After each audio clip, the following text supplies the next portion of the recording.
കളിയുടെ നിയമാവലി ഏവരെയും അറിയിക്കുകയാണ്. കളിയുടെ എല്ലാ കാര്യത്തിലും ദ ഗ്രേറ്റ് ഡയറക്ടറുടെ തീരുമാനം അന്തിമമായി. കളിയിൽ ഏതു സമയത്തും എങ്ങനെയുള്ള മാറ്റം വരുത്താനും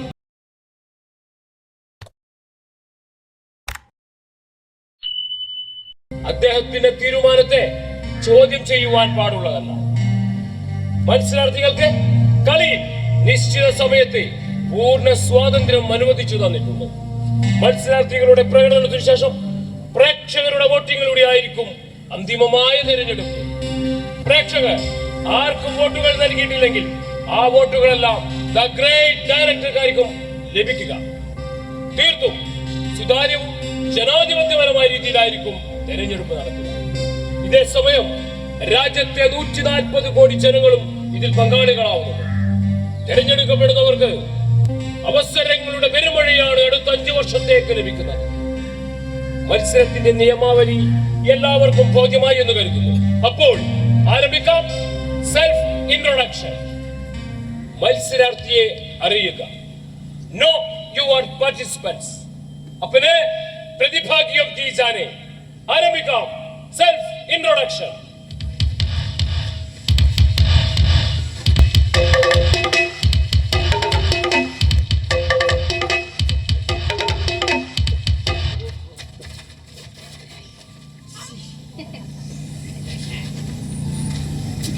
என் பேரு குமார், ரஜினி குமார், തൂത്തുക്കുടി രജനി കുമാർ. ഞാൻ വയനാട്ടിലൊരു പ്ലാന്റേഷനാണ് ജോലി ചെയ്യുന്നത്. അതുകൊണ്ട് കുറച്ച് മലയാളം അറിയും. അതിനാൽ കയ്യിൽ കാശുമില്ലേ, ഒന്നുമേ ഇല്ലേ. അപ്പൊ ഫ്രണ്ട് പറഞ്ഞു, സ്റ്റൈൽ പാത്താല് സൂപ്പർ സ്റ്റാർ രജനി മാതിരി ഇരിക്കടാന്ന്. അതിനാണ് ഞാനിക്ക് വന്നച്ച്. നിങ്ങൾ എല്ലാവരും എനിക്ക് സപ്പോർട്ട് ചെയ്യുമല്ല, എന്നെ വോട്ട് ചെയ്യുമല്ല, എന്നെ BJP കൊള്ളാം. എൻ വഴി തനി വഴി.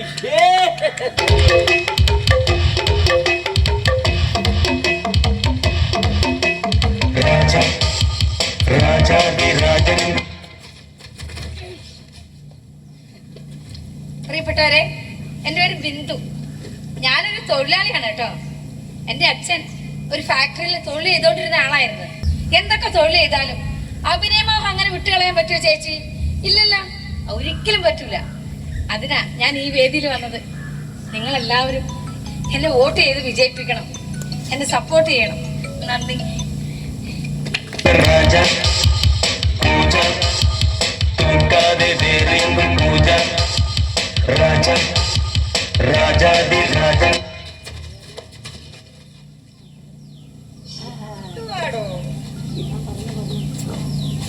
നമസ്കാരം, ഞാൻ അവന്തിക സന്തോഷ്, എഴുത്തുകാരിയാണ്.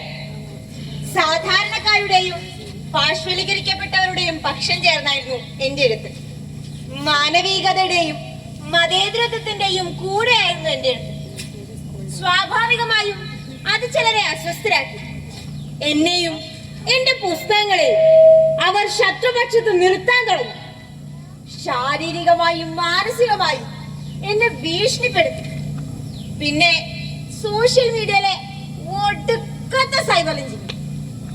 ഞാനിപ്പോ എഴുതാറില്ല, വേറൊന്നും കൊണ്ടല്ല. അവർ പറയുന്നത് പോലെ എഴുതാൻ എനിക്ക് സൗകര്യമില്ല. എങ്കിലും ഞാൻ എഴുതും.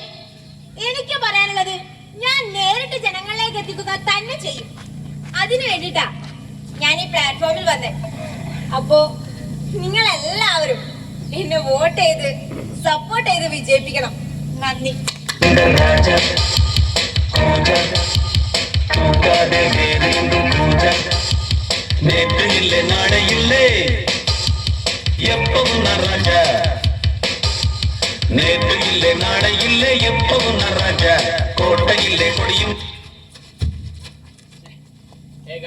എന്റെ പേര് അഖിലാണ്. ഞാനൊരു ഇൻഫ്ലുവൻസർ ആണ്. 3 മില്യൺ ഫോളോവേഴ്സ് ആണ് ഗായ്സ് എനിക്ക് ഇൻസ്റ്റാഗ്രാമിലുള്ളത്. ഒരു കൊളാബറേഷന് ലക്ഷങ്ങളാണ് ഞാൻ വാങ്ങുന്നത്. പക്ഷെ ലക്ഷങ്ങളല്ല, ലക്ഷ്യങ്ങളാണ് നമുക്ക് വേണ്ടത്. ആദ്യം നേടിയെടുക്കാൻ വേണ്ടിയാണ് ഗായ്സ് ഞാൻ ഇവിടെ എത്തിയിരിക്കുന്നത്. നിങ്ങളുടെ ഫുൾ സപ്പോർട്ട് എനിക്ക് വേണം. അപ്പം പൊളിച്ചായിരിക്കുക. Hello everyone. ഇവരൊക്കെ പോലെ തന്നെ അഭിനയത്തോടുള്ള പാഷൻ കൊണ്ട് തന്നെയാട്ടോ ഞാനും ഈ വേദിയിലേക്ക് വന്നത്. നിങ്ങൾ ആരും എന്നെ അധികം സിനിമയിലും നാടകത്തിലൊന്നും കണ്ടു കാണില്ല. ഞാൻ ആദ്യമായിട്ടാ ഇതുപോലൊരു വലിയ വേദിയിലേക്ക് വരുന്നത്. ചേച്ചിമാർക്കൊക്കെ അറിയാലോ. പ്രിയ പ്രേക്ഷകരെ, അങ്ങനെ ആദ്യ റൗണ്ട് ഇവിടെ പൂർത്തിയാക്കിയിരിക്കുകയാണ്. നമ്മുടെ മത്സരാർത്ഥികൾ വളരെ വിജയകരമായി തന്നെ ഒന്നാമത്തെ റൗണ്ട് വളരെ വിജയകരമായി പിന്നിട്ടിരിക്കുന്നു. ഇവിടെ മത്സരാർത്ഥികൾ ചെയ്യേണ്ടത് അവർ തെരഞ്ഞെടുക്കപ്പെടുന്ന വിഷയങ്ങളിൽ അവരുടെ സ്വന്തം ചിന്തകൾ, ആശയങ്ങൾ, അഭിലാഷങ്ങൾ, അഭിപ്രായങ്ങൾ, വികാരങ്ങൾ എന്നിവ പ്രകടിപ്പിക്കുക എന്നുള്ളതാണ്. ഒട്ടും വൈകുന്നില്ല, നമ്മൾ പോകുന്നു ഗ്രൂപ്പ് ഡിസ്കഷൻ.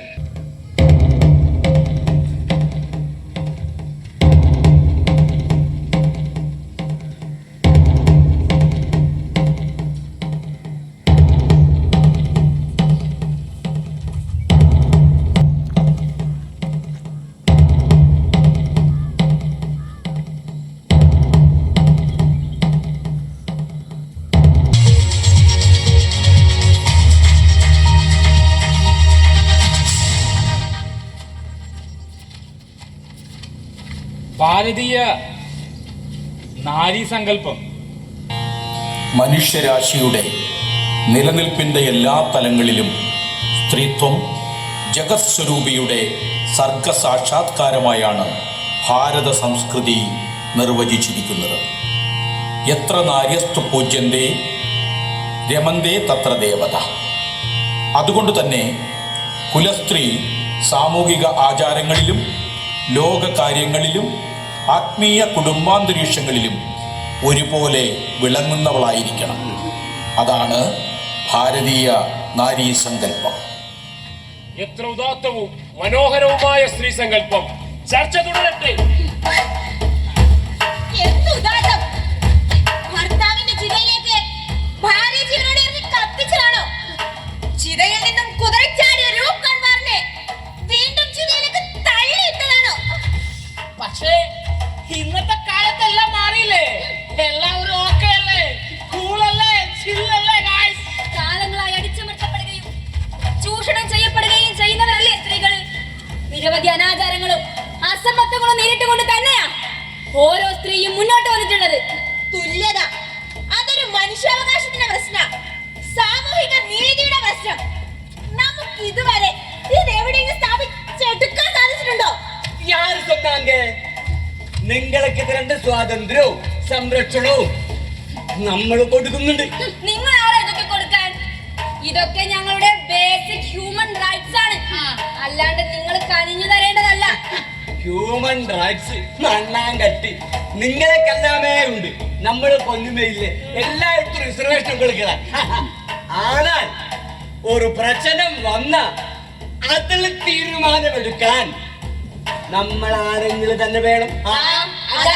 അത് തന്നെയാണ് പ്രശ്നം. രാഷ്ട്രീയ തീരുമാനങ്ങൾ എടുക്കുന്ന വേദിയിൽ സ്ത്രീകളുടെ പങ്കാളിത്തം കുറയുന്നതാണ് പ്രശ്നം. ഇങ്ങനെ പോയ ആ മേഖലയിലും ലിംഗസമത്വം നേടാൻ ഇനിയും 140 കൊല്ലം കാത്തിരിക്കണമെന്നാണ് UN റിപ്പോർട്ട് പറയുന്നത്.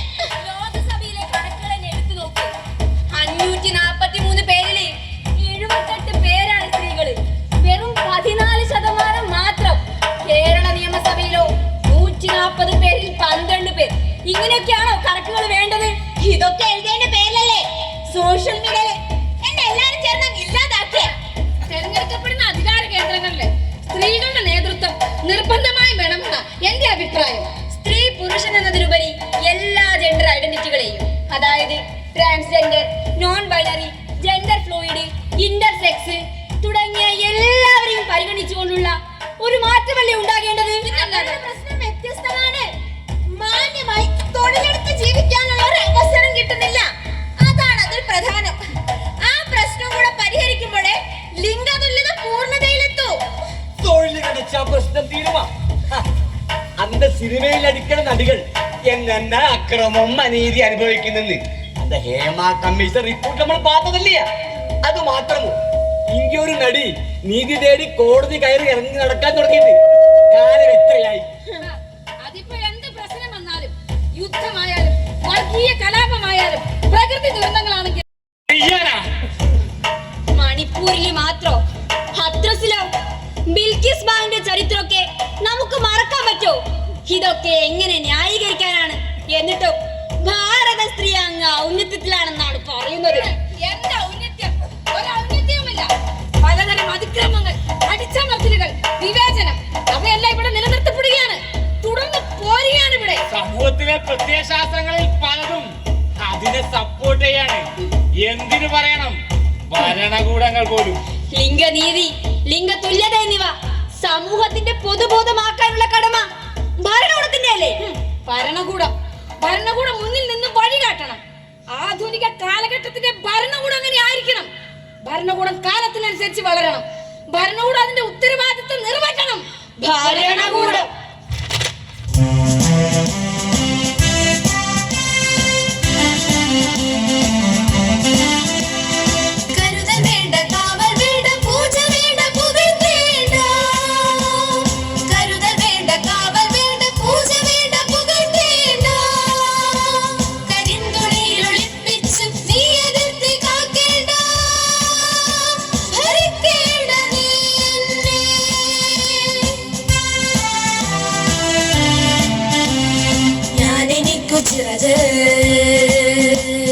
എന്റെ നീലവാനവും എനിക്കു ചേരുവാനുള്ള തണൽ ചെല്ലയും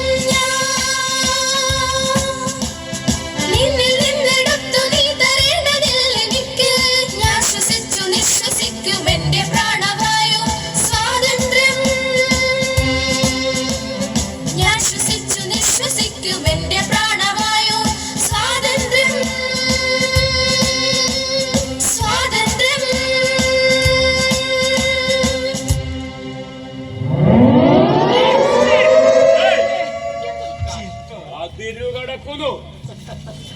അതെ, ചർച്ചയുടെ സമയം അതിര് കടക്കുന്നു എന്നാ പറഞ്ഞു. അങ്ങനെ പറഞ്ഞാൽ എങ്ങനെയാ സാർ? ഞങ്ങളിത് കംപ്ലീറ്റ് ആക്കിയിട്ടില്ല. അതിന്റെ ഒരു നിഗമനത്തിലേക്ക് എത്തുന്നതേ ഉള്ളൂ. കുറച്ചുകൂടി സമയം തരണം. ഞാൻ നിങ്ങളോട് മുന്നേ പറഞ്ഞതാണ്, ഇത് കളിയുടെ നിയമമാണ്. അധിക സമയം അനുവദിച്ചു തരാൻ യാതൊരു നിർവാഹവുമില്ല. പ്രിയ പ്രേക്ഷകരെ, ഇപ്പോൾ നമുക്ക് ഒരു ഇടവേളയുടെ സമയമാണ്. ഇടവേള കഴിഞ്ഞു തിരിച്ചു വരാം. A short break.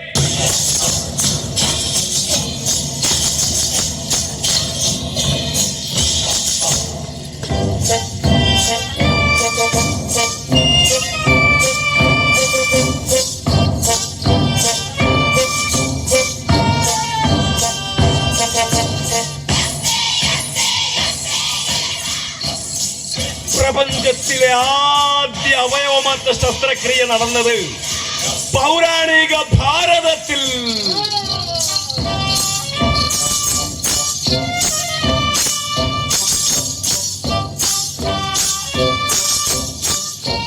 പ്രതീക്ഷയുടെ കിരണം ഭാരതം.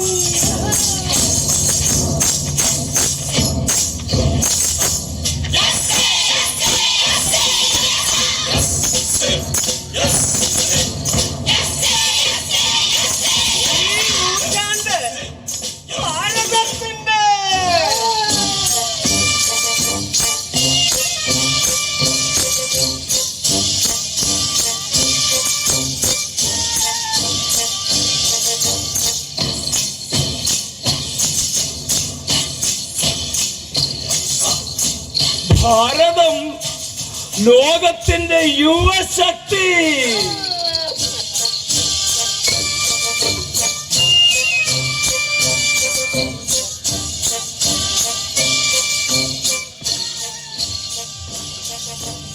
ലോകത്തിലെ ഏറ്റവും വലിയ പ്രതിഭ ഭാരതത്തിൽ.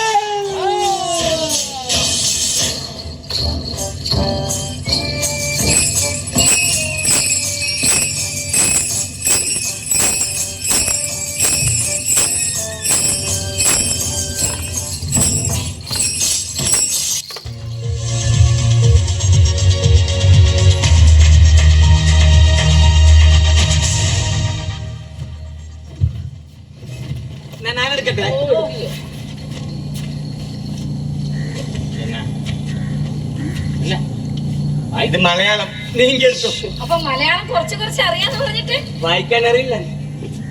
പരിസ്ഥിതി സംരക്ഷണം. ഭാരതീയ ദർശനത്തിൽ ഭൂമി നമ്മുടെ അമ്മയാണ്. ഹിമാലയം മുതൽ കന്യാകുമാരി വരെ പരന്നു കിടക്കുന്ന മഹത്തായ ഭാരതദേശം പ്രകൃതി രമണീയതയുടെ കേദാരഭൂമിയാണ്. അപൂർവങ്ങളായ ധാതു വിഭവ സമ്പത്തുകൾ ഉള്ളിൽ വഹിക്കുന്ന രത്നഗർഭയാണ് ഈ പുണ്യഭൂമി. ആവോളം കറന്നെടുത്ത് വികസനത്തിലേക്ക് നമുക്ക് കുതിക്കാൻ വേണ്ടിയാണ് ഭൂമി മാതാവ് അവയെല്ലാം കരുതി വച്ചിരിക്കുന്നത്. പരിസ്ഥിതി. ഞാനൊരു ഗ്രാമത്തിൽ നിന്നാണ് വരുന്നത്. നിറയെ പാടങ്ങളും പുഴയും മലകളും മരങ്ങളും ഒക്കെ ഉള്ള ഒരു നല്ല ഗ്രാമം. ചേച്ചി, പരിസ്ഥിതിയെ പറ്റി പറയുമ്പോ ഗൃഹാതുരത്വം ഉണർത്തുന്നൊരു സങ്കല്പമല്ല, അതിനപ്പുറം അതിന് മാനങ്ങളുണ്ട്. നമ്മളടക്കം ഭൂമിയിലെ എല്ലാ ജീവരൂപങ്ങൾക്കും നിലനിൽക്കാനുള്ള ഒരിടമല്ലേ. എന്തൊക്കെ വെല്ലുവിളികൾ നേരിടുന്നുണ്ട്. അതിന്റെ ദുരന്ത ഫലങ്ങള് നമ്മൾ അനുഭവിക്കുന്നില്ലേ. എന്നിട്ടാണോ ചേച്ചി ഇങ്ങനെയൊക്കെ കയറി പറയുന്നേ? മേഡം, ഞാനും അത് തന്നെ പറഞ്ഞു വരുന്നത്. അറിഞ്ഞോ അറിയാതെയോ നമ്മളൊക്കെ പ്രകൃതിയുമായി ചേർന്ന് നിന്നുകൊണ്ട് തന്നെ ജീവിക്കുന്നത്. നോക്ക്, കാലാവസ്ഥയുടെ കാലം തന്നെ തെറ്റി. നേരത്തിനും കാലത്തിനും മഴയുണ്ടോ? കൊയ്യേണ്ട സമയത്തോ പെരും മഴ, മേഘവിസ്ഫോടനം, ഉരുൾപൊട്ടല്, ചുഴലിക്കാറ്റ്. ഹോ, മഴയില്ലാത്തപ്പോ സഹിക്കാൻ പറ്റാത്ത ചൂടും. എന്തൊക്കെ പേടിപ്പെടുത്തലുകളാ.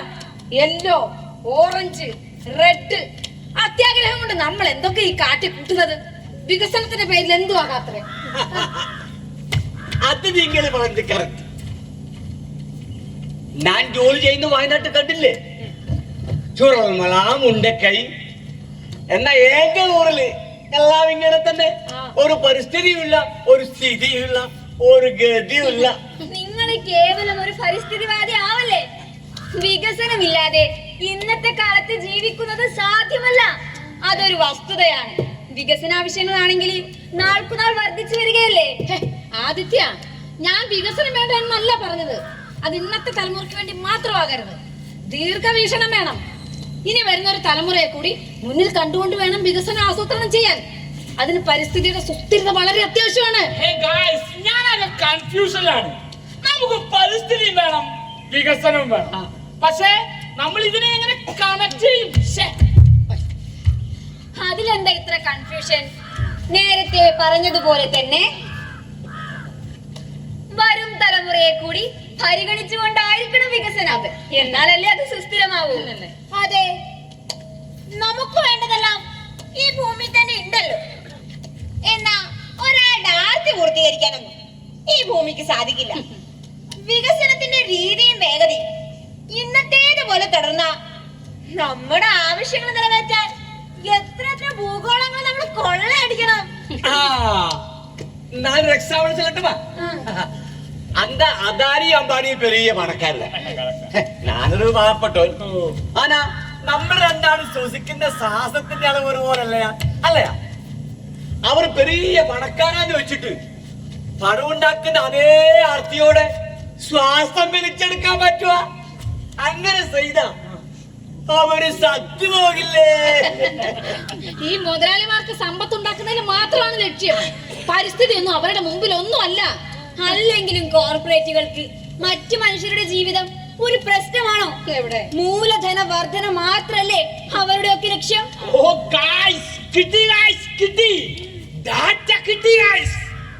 നമ്മുടെ രാജ്യത്തിന്റെ മുഴുവൻ സമ്പത്തിന്റെ പകുതിയോളം 1% കോർപ്പറേറ്റുകളുടെ കയ്യിലാണ് ഗായ്സ്. താഴെത്തട്ടിലെ 50%-ന് 3% സമ്പത്ത് മാത്രം. അതിന്റെ കൂടെ നമ്മുടെ സിസ്റ്റത്തിന്റെ, ഐ മീൻ ഭരണകൂടത്തിന്റെ സപ്പോർട്ട് കൂടി ആവുമ്പോ കാര്യങ്ങളൊക്കെ എളുപ്പമാവല്ലോ. ഭരണകൂടം, അതിന്റെ വഴിവിട്ട സഹായങ്ങള്, അതൊക്കെ തന്നെ പ്രശ്നത്തിന്റെ കാതല്. ഒന്ന് ചുറ്റും കണ്ണോടിച്ചാല് കുറെ ഉദാഹരണങ്ങൾ നമുക്ക് കാണാൻ കഴിയും. ചുരുക്കത്തിൽ പറഞ്ഞ വികസനം പരിസ്ഥിതിയുടെ സുസ്ഥിരത തകർക്കാൻ പാടില്ല. കാലാവസ്ഥാ വ്യതിയാനം ഒരു യാഥാർത്ഥ്യമാണെന്നും അതിന്റെ ആകാരശേഷി ഭീകരമാണെന്നും അംഗീകരിച്ചു കൊണ്ടായിരിക്കണം, അല്ലേ?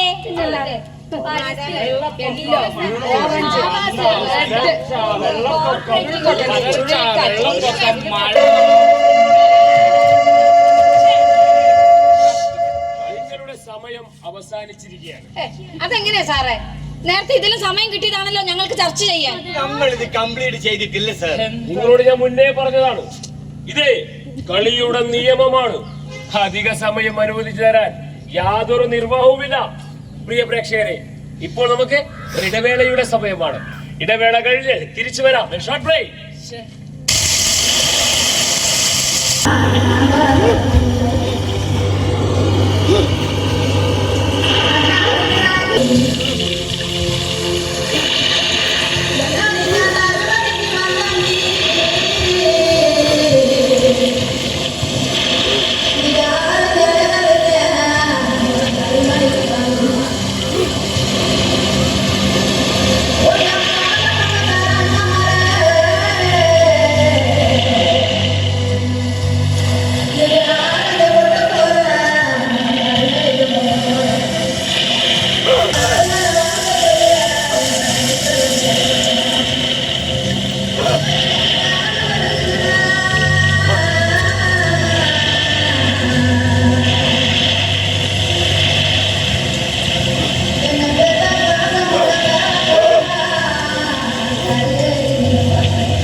അങ്ങനെ 2 റൗണ്ട് ഇവിടെ പൂർത്തിയാക്കിയിരിക്കുകയാണ്. അടുത്തായി നമ്മൾ പോകുന്നു പെർഫോമൻസ് റൗണ്ട്.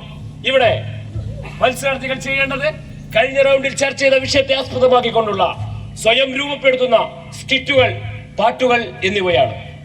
ഒട്ടും വൈകുന്നില്ല, ഒരു റാപ്പ് സോങ്ങോട് കൂടി നമ്മൾ ആരംഭിക്കുന്നു പെർഫോമൻസ് റൗണ്ട്.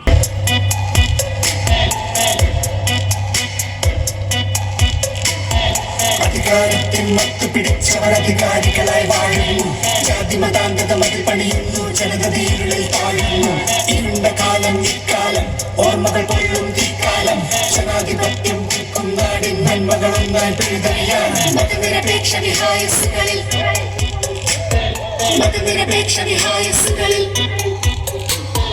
പാറും നമ്മുടെ ജനകരിയാൻ, പാറും നമ്മുടെ ജനകരിയാൻ, പാറും നമ്മുടെ ചാറും നമ്മുടെ ചാറും നമ്മുടെ ചാറും. തീക്കാറ്റോടി വരുന്നു,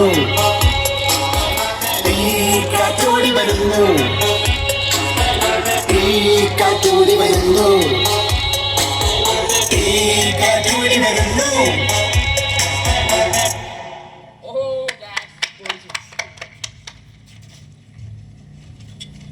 പ്രിയപ്പെട്ടവരെ, അടുത്തതായി നമ്മളൊരു സ്കിറ്റുമായിട്ടാണ് നിങ്ങളുടെ മുമ്പിലേക്ക് എത്തുന്നത്. അപ്പൊ നിങ്ങൾ എല്ലാവരും നമ്മളെ സപ്പോർട്ട് ചെയ്യണം. അതെ, സമയം ഉണ്ടാവോ? അല്ല, ഇടക്കാറി വരൂലല്ലോ. ആരംഭിച്ചോളൂ. അപ്പൊ നമ്മൾ തുടങ്ങട്ടെ.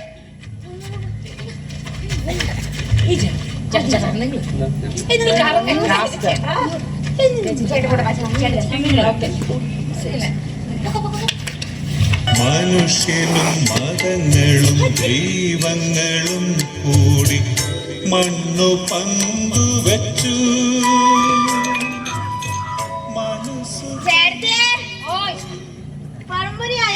പഴംപൊരി ആരെങ്കിലും ഉണ്ടാക്കും എന്റെ മോളെ? ഒന്നും കഴിച്ചില്ലേ? അവിടെ ഇരിക്കേ, ചേട്ടൻ നല്ല ചൂട് പാലും വെള്ളം തരാം. സ്കൂൾ ബസ് അതൊക്കെ ശരിയാക്കി തരാൻ തന്നെ. ചേട്ടാ, ചേട്ടാ, 2 സൈഡ് ചിരണ്ടിയാ മതി കേട്ടോ. വയനാടിലെ ദുരിതബാധിതർക്ക് സിനിമാ താരം ഭവൻകുമാർ 10 ലക്ഷം രൂപ നൽകി. അയാൾ ഒരു തെലുങ്ക് നടനല്ലേ, ആന്ധ്രാക്കാരൻ. അയാൾക്ക് നമുക്ക് പൈസ തരും. നല്ല മനുഷ്യനാണല്ലോ. എന്റെ പൊന്നു ചേർത്തി, ഏ. നമ്മുടെ നാട്ടിൽ നടന്ന ഒരു വലിയ ദുരന്തല്ലേ അങ്ങനെ പറയാനോ? ആ, ദേശീയ ദുരന്തം. ആ. അത് കേരളത്തിന് മാത്രമായിട്ട് കൂട്ടിയാ കൂടുവോ? ഇല്ലെന്നേ. അതുകൊണ്ട് ഇമ്പളെ സഹായിക്കേണ്ടവരൊക്കെ ഇമ്പളെ സഹായിക്കും. അതാണ് ചേട്ടൻ എന്നെ പറഞ്ഞേ.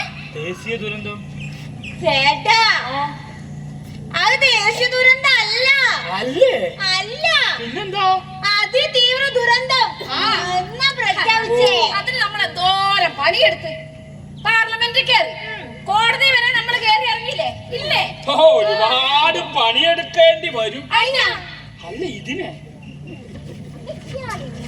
എന്നാലും എന്റെ ചേട്ടത്തിയെ ഇത്രയും വലിയ ദുരന്തവും മരണങ്ങൾ വരെ സംഭവിച്ചിട്ടും പ്രഖ്യാപനം ഇത്ര വൈകിപ്പിച്ചത് തീരെ ശരിയായിട്ടില്ല. അതൊക്കെ ശരിയാ. രാഘവട്ടാ, നിങ്ങളെ ഭർത്താനി മണക്കണമൊക്കെ ആ പെരുമണ്ണ കാക്കാല അല്ല കിഷോറേ, ഒരു ചായ എടുക്കട്ടെ? ഇപ്പം വേണ്ട, അതെന്താ? വേണ്ട, കുടിച്ചിട്ടില്ല വന്ന്. ഓ, എന്നാ പിന്നെ രാഘവട്ട എന്റെ മുടി കുടിച്ചൂടെ? ഭയങ്കര ചെക്കാടോ. അല്ല, നമ്മുടെ നാട്ടിൽ ഇത്ര വലിയൊരു ദുരന്തം നടന്നിട്ട് കിഷോർജി, അത് നമ്മള് അതിതീവ്ര ദുരന്തം. അത് അതിതീവ്ര ദുരന്തമായിട്ട് പ്രഖ്യാപിക്കാൻ എന്താണ് ഇത്രയും വൈകിയത്? അത് നിങ്ങളുടെ അഭിപ്രായം എന്താണ് കിഷോർജി? അല്ല രാഘവട്ട, നിങ്ങൾക്ക് വല്ല ഭ്രാന്തുണ്ട്. അതാ ഇരിക്കുന്ന കല്ല അറിയാല, അതൊരു പഞ്ചായത്തിലെ 2 വാർഡിലുള്ള വിഷയല്ലേ. അതിങ്ങനെ ഒരു ദേശീയ ദുരന്താവുക ആവൂല. പ്രാദേശിക ദുരന്തം, വെറും പ്രാദേശിക ദുരന്തം അത്ര മതി. എടോ എടോ എടോ, നിങ്ങളെ കാണാൻ വേണ്ടി ഞാൻ കാത്തിക്കുന്നേനു. ഞാനുണ്ടോ മനുഷ്യ? ആ തോന്നി. നിങ്ങൾ എന്റെ സ്കൂളിൽ വന്നിട്ട് എന്റെ ക്രിസ്മസ് വരെ ഒന്ന് കോളാക്കിയില്ലേ? എന്താ പ്രശ്നം? അപ്പൊ നിങ്ങളൊന്നും അറിയില്ല? ഞാനൊന്നും അറിയില്ലാന്ന് നീ പറയ്. ഞാൻ പറയാം. എന്റെ സ്കൂളിൽ ക്രിസ്മസ് പരിപാടി വെച്ചല്ല, നിങ്ങളെല്ലാരും ക്രിസ്മസ് അപ്പൂപ്പനെയും കെട്ടി ഒരോളം വെച്ച് കൂട് വരെ ഉണ്ടാക്കി. ഇയാളെ ടീമും കയറി ഒന്ന് പറയാ ഇതിവിടെ നടക്കൂലെന്ന്. അതെന്താ? മോട്ടക്കും എന്തിന്? ഈടെ വേറെ എന്തെല്ലാം ആഘോഷങ്ങളുണ്ട്. ഞാൻ നടത്തിയാ രണ്ടുണ്ട് ആഘോഷം, രണ്ടുണ്ട്. മോനെ കിഷോറെ, ഇവരെന്തൊക്കെ ആഘോഷം അതൊക്കെ ഞങ്ങൾ നടത്തും. അതിലെ അതെ, ഓണം, വിഷു, ക്രിസ്മസ്, റംസാൻ എല്ലാം ഞങ്ങൾ ഒരുപോലെ നടത്തുകയും ചെയ്യും. അതിൽ ഒരുപോലെ പങ്കെടുക്കില്ലേ? അതാണ് നീ എന്നെ വിചാരിച്ച. നിങ്ങളല്ലേ നടത്തുന്നത്? എന്റെ ക്രിസ്മസ് പോയി. പെൺകുട്ടികൾ ഇങ്ങനെ ചെറുപ്പത്തിലെ കരഞ്ഞു പഠിക്കരുത്, ചെറുത്ത് നിൽക്കാൻ പഠിക്കണം. മനസ്സിലായോ? നിനക്ക് ഇപ്പൊ ക്രിസ്മസ് കൂടണം, കേക്ക് മുറിക്കണം, അത്രയല്ലേ ഉള്ളൂ. എന്നാലേ ഈ മോൾക്ക് വേണ്ടിട്ട് നമ്മൾ ഇപ്പൊ ഇവിടെ ഒരു കേക്ക് മുറിക്കാൻ പോവാ. അത് ഇവരെ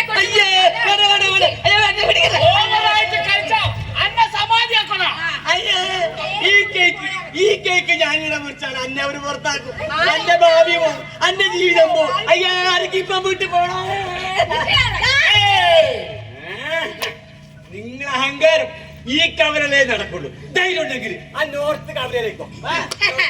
എന്റെ കിഷോറെ, അങ്ങ് നോർത്ത് കവലയിലേക്ക് വരണമെങ്കിൽ ഇനി എത്ര കാലം പിന്നോട്ട് നടക്കണം? അവന്റെ ഒരു നോർത്ത് കവല ഞങ്ങൾക്ക് സൗകര്യമില്ല.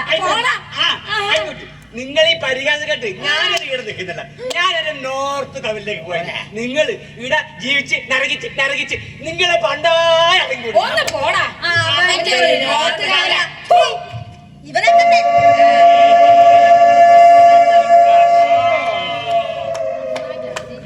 മികച്ച പ്രകടനം. നിങ്ങൾ മത്സരാർത്ഥികൾ വളരെ വിജയകരമായി തന്നെ നിങ്ങളുടെ കഴിവുകൾ മുഴുവൻ പൂർത്തീകരിച്ചിരിക്കുകയാണ്. ഗ്രേറ്റ് ഡയറക്ടറുടെ പ്രത്യേക അഭിനന്ദനങ്ങൾ നിങ്ങളേവരെയും അറിയിക്കുകയാണ്. ഇനി നമ്മൾ ഒട്ടും സമയം കളയുന്നില്ല, അവസാന റൗണ്ടിലേക്ക് പോകുകയാണ്. വോട്ടെടുപ്പ് റൗണ്ട്. ഇവിടെ നിങ്ങൾ പ്രേക്ഷകർ ചെയ്യേണ്ടത് നിങ്ങൾക്ക് ഇഷ്ടമുള്ള മത്സരാർത്ഥികൾക്ക് വോട്ടുകൾ രേഖപ്പെടുത്തുക എന്നുള്ളതാണ്. നമ്മുടെ പ്രതിനിധികൾ നിങ്ങൾക്ക് നൽകിക്കൊണ്ടിരിക്കുന്ന ബാലറ്റ് പേപ്പറിൽ നിങ്ങൾ വോട്ടുകൾ രേഖപ്പെടുത്തുക. ആരായിരിക്കും വിജയി? കാത്തിരുന്ന് കാണാം. വോട്ടെടുപ്പ് റൗണ്ട്. ഞാനാണ് രജനികുമാർ. ചേച്ചി രജനികുമാറിന്റെ എന്റെ പേര് അവന്തികാന്നാണ്. എനിക്ക് തന്നെ വോട്ട് ചെയ്യണം ചേട്ടാ. എല്ലാരോടും എന്റെ പേര് അവന്തികാന്നാണ്.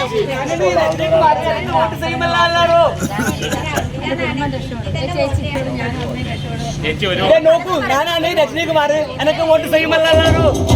രജനീകുമാറിന്റെ വോട്ട്.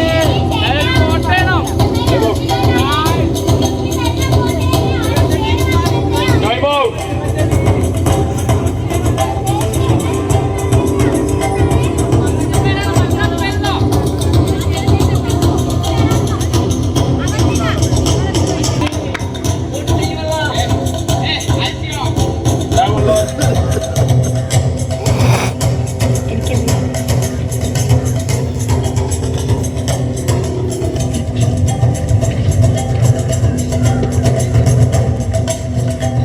പ്രിയ പ്രേക്ഷകരെ, അങ്ങനെ വോട്ടെടുപ്പ് കഴിഞ്ഞിരിക്കുകയാണ്. ഇനി വോട്ടെണ്ണലാണ് വേണ്ടത്. ആരായിരിക്കും വിജയി? നമുക്ക് കാത്തിരുന്ന് കാണാം. വോട്ടെണ്ണലിലേക്ക് നമ്മൾ കടക്കുകയാണ്.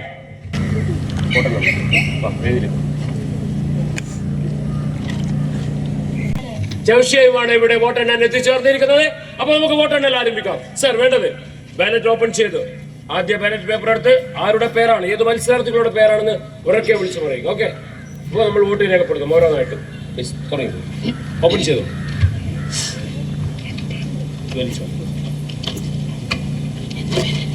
ആദ്യ ബാലറ്റ് പേപ്പർ എടുത്തു.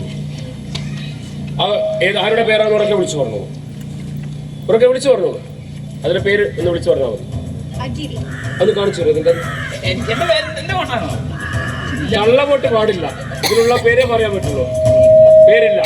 പ്രിയ പ്രേക്ഷകരെ, ആദ്യ കള്ളവോട്ടാണ് പറഞ്ഞത്, കുഴപ്പമില്ല. ആദ്യ വോട്ട് ചെയ്ത മത്സരാർത്ഥികൾക്ക് പേരില്ലാത്തതിനാൽ ആദ്യ വോട്ട് ദ ഗ്രേറ്റ് ഡയറക്ടർക്ക് ലഭിച്ചിരുന്ന ഒരു കാഴ്ചയാണ്. ആദ്യ വോട്ട് ദ ഗ്രേറ്റ് ഡയറക്ടർക്ക് ലഭിച്ചിരിക്കുകയാണ്. സാറിന്റെ പേര് നോക്കിച്ചോളൂ. പേരില്ല. രണ്ടാമത്തെ വോട്ടും ഡയറക്ടർക്ക് ലഭിക്കുന്ന കാഴ്ചയാണ്. പ്ലീസ് നോക്കിക്കോളൂ, നോക്കിക്കോളൂ, എണ്ണിക്കോളൂ. എന്നെ വോട്ടുകൾ പുരോഗമിച്ചുകൊണ്ടിരിക്കുമ്പോൾ വോട്ടുകളെല്ലാം പേരില്ല. ദ ഗ്രേറ്റ് ഡയറക്ടർ ലഭിക്കുന്ന ഒരു കാഴ്ചയാണ്. ദ ഡയറക്ടർ ജയിക്കുന്ന ഒരു കാഴ്ച. മത്സരാർത്ഥികളെ ഈ പ്രാക്ടികൾ തീർത്തും നിരാകരിച്ചിരിക്കുന്ന ഒരു കാഴ്ച. ഇതെങ്ങനെ ശരിയാകും? എല്ലാരും വോട്ട് ചെയ്തല്ലേ? പിന്നെ ഈ വോട്ടൊക്കെ എവിടെ പോയി? ഒരു നിമിഷം.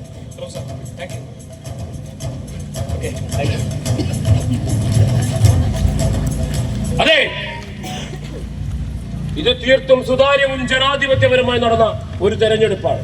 അതായത് ഈ പ്രേക്ഷകർ നിങ്ങൾക്ക് വോട്ടുകൾ രേഖപ്പെടുത്തിയിട്ടില്ല. സമ്മതിയായവരെല്ലാം നിങ്ങളെ തീർത്തും നിരാകരിച്ചിരിക്കുന്നു. വോട്ടുകളെല്ലാം ദ ഗ്രേറ്റ് ഡയറക്ടർക്ക് നൽകിയതായി അറിയിക്കുകയാണ്. അദ്ദേഹത്തെ ഈ പ്രേക്ഷകർ അംഗീകരിച്ചിരിക്കുന്നു. അതാണ് നിയമം. ഇനിയുള്ള ഷോയിൽ അദ്ദേഹം തന്നെ വേഷമിടും.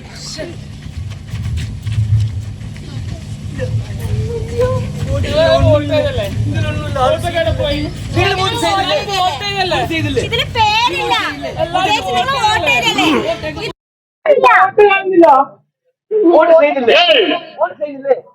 ഒരു നിമിഷം, നിങ്ങൾ നിരാശരാവേണ്ടതില്ല. കാരണം നിങ്ങളുടെ അവതരിപ്പിച്ചതും സംസാരിച്ചതും നിങ്ങളുടെ രാഷ്ട്രീയം, ചിന്തകൾ, അഭിപ്രായങ്ങൾ എന്നിവ ഞങ്ങൾക്ക് പുതിയ ഡാറ്റകളാണ്. അവയെല്ലാം ഇനി ഞങ്ങളുടെ വിവരശേഖരത്തിൽ എന്നും സൂക്ഷിക്കപ്പെടും. ഇനി നിങ്ങളില്ലാതെ തന്നെ നിങ്ങളുടെ ഇതേ വിചാരങ്ങളോടെ നിങ്ങൾ ഈ ലോകത്തെ പുനഃസൃഷ്ടിക്കാൻ സാധിക്കും. നിങ്ങൾ എന്തൊരു സങ്കടപ്പെടണം? അതിന്റെ ഭാവി പ്രവർത്തനത്തിലാണ് നിങ്ങളൊക്കെ പങ്കാളികളായിരിക്കുന്നത്. ഒരുപോലെ സ്വപ്നം കാണുന്ന, ഒരുപോലെ ചിന്തിക്കുന്ന, ഒരുപോലെ പ്രവർത്തിക്കുന്ന മഹാരാജ്യം. ഇനി ഭാരത നടനവേദിയുടെ കഥയും തിരക്കഥയും അരങ്ങും മണിയറയും ഇനി ദ ഗ്രേറ്റ് ഡയറക്ടർ തീരുമാനിക്കും. ഇപ്പോ മടങ്ങിപ്പോകുക. ഇത്രയും നേരം സഹകരിച്ചതിന് നന്ദി. ഡാറ്റകൾ, വെറും ഡാറ്റകൾ മാത്രം. നമ്മളെ സംബന്ധിക്കുന്ന ഡാറ്റകൾ ചോർത്തിയെടുക്കുകയായിരുന്നു എന്റെ ലക്ഷ്യം. അയാള് ഡയറക്ടർ ചോദിക്കണം. നേർക്കുനേരം നിന്ന് തന്നെ ചോദിക്കണം. ആരോട് ചോദിക്കാനാണ്? ആരെയും കാണുന്നില്ലല്ലോ. എവിടെ മറിഞ്ഞിരുന്നാലും ചോദിക്കാനുള്ളത് ചോദിക്കുക തന്നെ ചെയ്യും. നിശബ്ദത വലിയൊരു അപകടമാണ്. നമ്മൾ മാത്രമല്ലല്ലോ പുറത്താക്കപ്പെട്ടത്, നമുക്കൊക്കെ വോട്ട് ചെയ്ത ജനങ്ങൾ കൂടിയല്ലേ. ഇതുവരെയുള്ള പുറത്താക്കലുകളെയും ഒറ്റപ്പെടലുകളെയും വിവേചനങ്ങളെയും നേരിട്ടത് നമ്മൾ ഒരുമിച്ചല്ലേ. ഇതിനെതിരെയുള്ള പ്രതിരോധവും തുടങ്ങേണ്ടത് ഇവിടെ നിന്ന് തന്നെയാണ്, ഇപ്പോൾ തന്നെയാണ്. ഭയം കൊണ്ടും നിരീക്ഷണം കൊണ്ടും രൂപപ്പെടുത്തിയ ഡിക്റ്റേറ്ററുടെ ലോകത്തിലല്ല, സ്നേഹവും സാഹോദര്യവും മാനവികതയും പുലർത്തുന്ന യഥാർത്ഥ ജനാധിപത്യ സമൂഹമാണ് നമ്മൾ അതെ, എല്ലാ കാലത്തും വെളിച്ചമായിരുന്ന ചരിത്രമാണ് നമുക്കുള്ളത്. ആ ചരിത്രം നമ്മൾ ആവർത്തിക്കുക തന്നെ ചെയ്യും.